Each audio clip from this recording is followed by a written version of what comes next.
Who are you when you stop holding so tightly to the name, the face, the role you defend in silence? We spend much of life constructing walls around a fragile sense of self.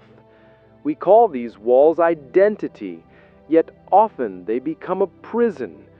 Lao Tzu, in the Tao Te Ching, whispers a paradox that unsettles the mind.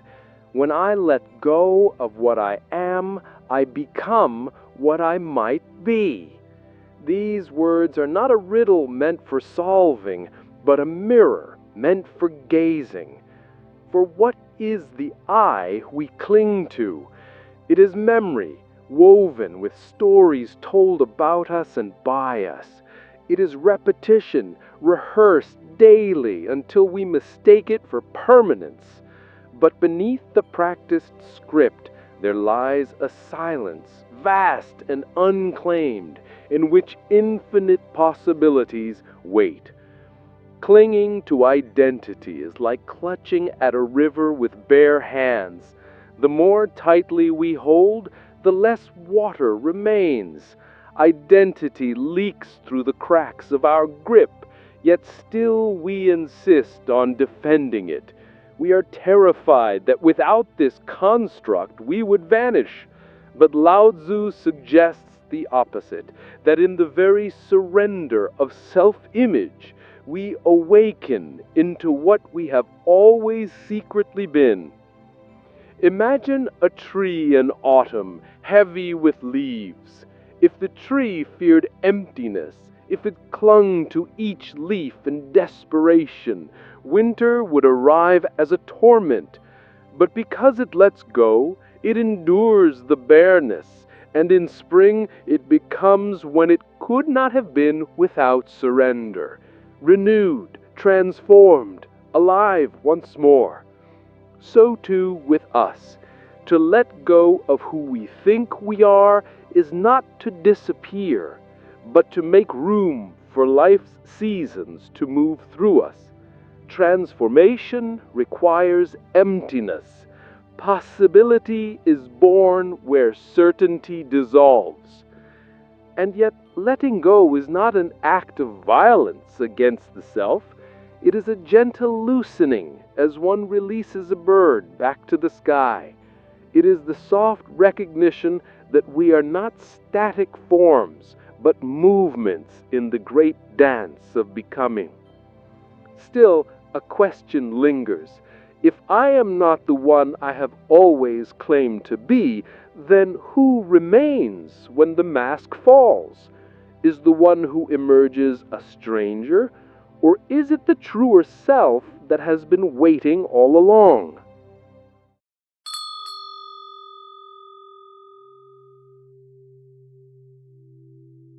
To let go of what we are is not a violent act, but a soft surrender, like snow melting into the earth at the arrival of spring. At the close of the last reflection, we stood at the edge of this paradox. The more we try to defend our identity, the more brittle it becomes. Like a clay pot clutched too tightly, it cracks under the strain of our grasp. But when the hands open, when the pot is allowed to rest in the space of not knowing, it reveals itself as already whole, already complete. This is the hidden rhythm of transformation. It happens not by force, but by release. Our culture teaches us to hold, to protect, to define, to craft a name, a title, a role, and then to wear it like armor. Yet the wisdom of Lao Tzu whispers the opposite. The way of life is not to harden, but to flow. The river does not insist on its shape, nor resist the rocks that redirect it. It moves, adapts, and in that movement discovers its true strength. If we cling to who we were yesterday, we block the river of becoming.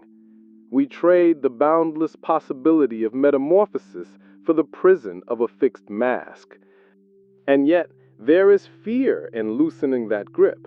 To release what we think we are feels like stepping into emptiness, like walking into a vast silence where all reference points dissolve. The ego trembles here, for it thrives on certainty and repetition, but the soul, that deeper current beneath the shifting surface, recognizes this silence not as void, but as womb. In the quiet after letting go, life does not end, it begins again. The caterpillar does not carry its old skin into the chrysalis. It dissolves entirely, trusting that in the undoing, something greater will emerge. This undoing is not destruction, it is the art of dissolving, the art of becoming water. Meister Arkhart once said, "To be full of things is to be empty of God. To be empty of things is to be full of God." To let go is to empty the vessel so that existence itself may pour in. What is lost in the process is not our essence, but only the illusions we mistook for essence. What remains is truer, lighter, freer. We live in an age obsessed with self-definition. Personality tests, resumes, curated profiles, all attempts to freeze ourselves into a snapshot. But snapshots cannot breathe. They cannot grow.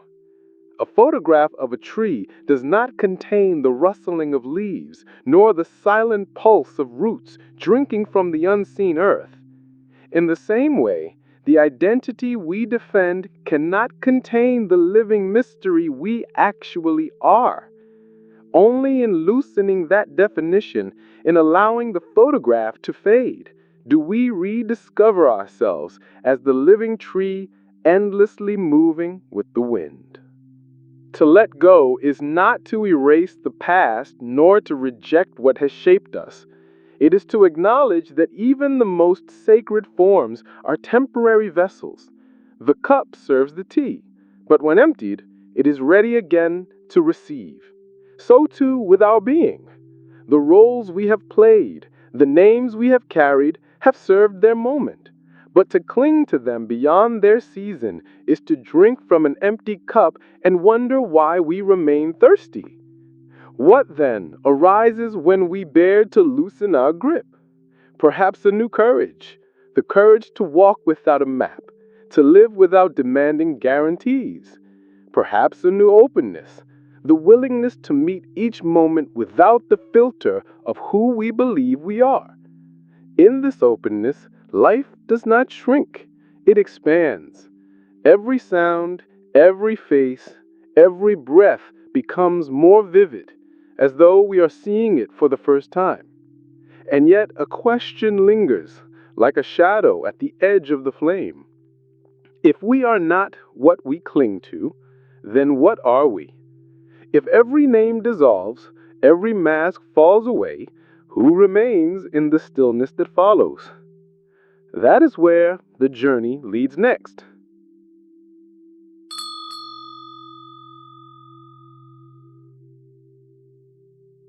If every mask falls away, who remains?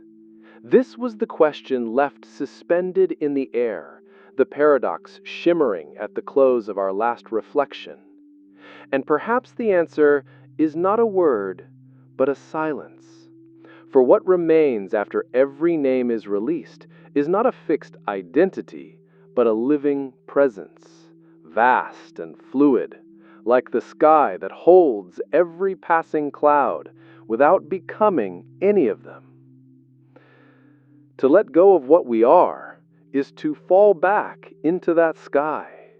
It is to remember that the I we guard so fiercely is but a ripple on the surface of a boundless ocean. We have mistaken the wave for the sea. We have mistaken the costume for the actor, the shadow for the flame. And yet, in the letting go, we realize we are not the ripple, not the mask, not the fleeting outline of a passing form. We are the vastness that allows all forms to appear and dissolve. Transformation, then, is not about becoming something new, but remembering the freedom of being everything and nothing at once. The tree does not mourn the leaf that falls in autumn, for it knows the falling is part of its deeper rhythm. The night does not resist the dawn, for it knows that even in disappearance, it remains part of the eternal cycle. So too with us. Every version of ourselves we release is not lost, but folded back into the larger whole, like a note disappearing into the song. But this freedom is frightening, for it strips away our defenses. Without the anchor of a rigid identity, who will protect us? Who will validate us? Yet the truth is that what is real in us needs no protection. The core of our being is indestructible, not because it is armored, but because it is untouchable. It is not a thing, but the spaciousness in which all things come and go.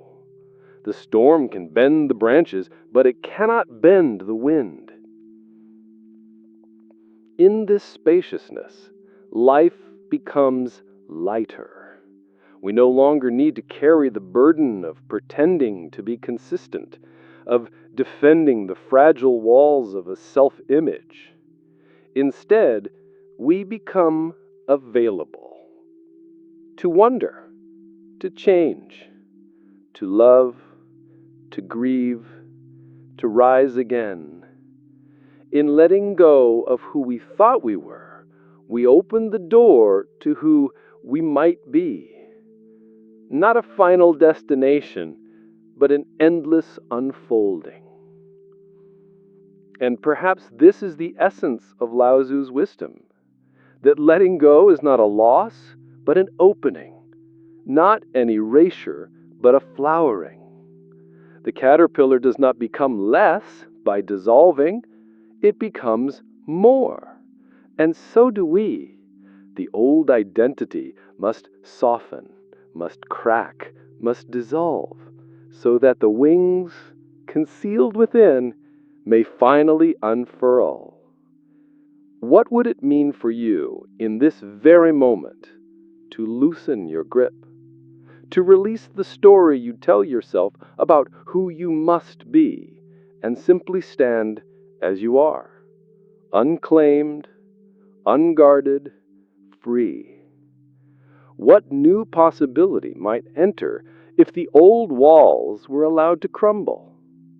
What hidden music might begin to play if the silence were trusted? The truth is, we do not need to become more.